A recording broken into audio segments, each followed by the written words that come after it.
जय श्री कृष्ण मित्रों, आज આપણે ચણાની દાળનું શાક બનાવવાના છીએ। તો અત્યારે તમને કોઈ શાકભાજી ના ભાવતા હોય અને તમારે કોઈ શાક બનાવવું હોય તો તમે આ ચણાની દાળનું શાક બનાવી શકો છો। એક નવી જ રેસીપી તમારા ઘરમાં તૈયાર થઈ જશે અને તમારા ઘરમાં બધાને બહુ જ પસંદ આવશે।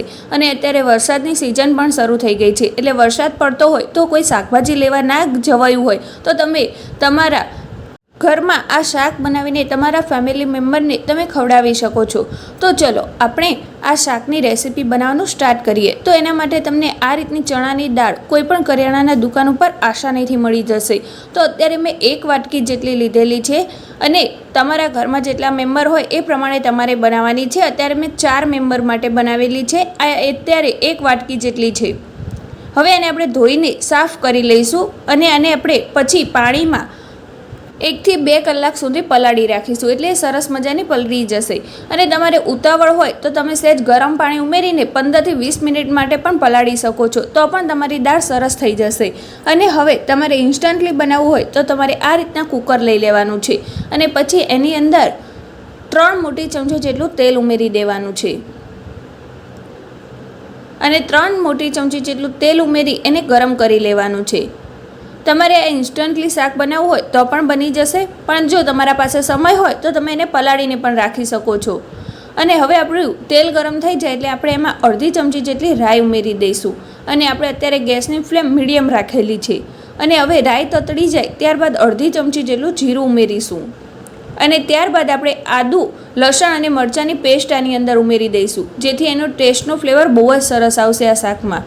અને હવે આમાં અડધી ચમચી જેટલી હિંગ ઉમેરી દઈશું અને બધું તેલમાં સારી રીતે મિક્સ કરી લઈશું અને ત્યારબાદ અડધી ચમચી જેટલું હળદર પાવડર ઉમેરી દઈશું અને એને પણ સારી રીતે મિક્સ કરી લઈશું। અને ત્યારબાદ આપણે જે ચણાની દાળ પલાળીને ધોઈને સાફ કરીને રાખી હતી તે આની અંદર ઉમેરી દઈશું અને સારી રીતે મિક્સ કરી લઈશું। આ રીતના મિક્સ થઈ જાય ત્યારબાદ આપણે બાકીના મસાલા કરી લઈશું એમાં। તો એના બાકીના મસાલામાં આપણે અડધી ચમચી જેટલું લાલ મરચું પાવડર ઉમેરી દઈશું।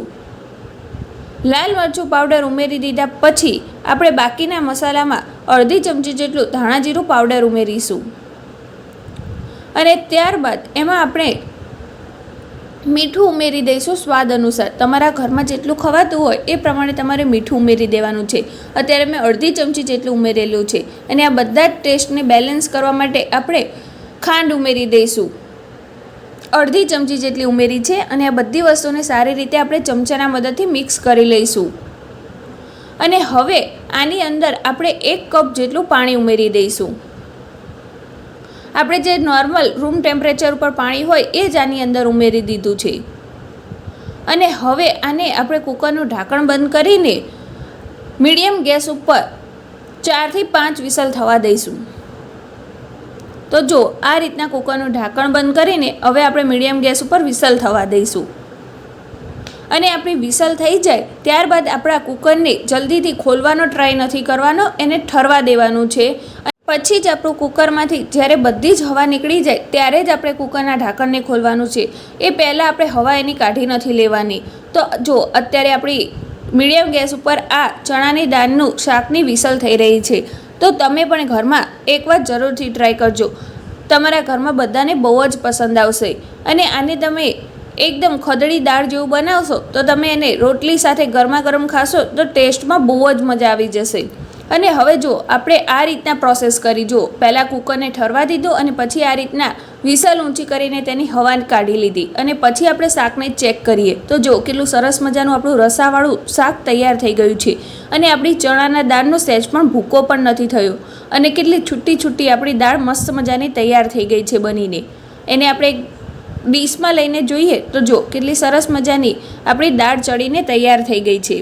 તો તમને આ રેસીપીનો વિડીયો પસંદ આવ્યો હોય તો એને એક લાઇક જરૂર કરી દેજો અને વી આર ગુજ્જુ ચેનલ ઉપર તમે નવા આવ્યા હોય તો એને સબસ્ક્રાઈબ કરવાનું બિલકુલ ના ભૂલતા। તો ચલો હવે મળીએ એક નવા જ વિડીયો સાથે, ત્યાં સુધી બાય બાય, ટેક કેર, જય શ્રી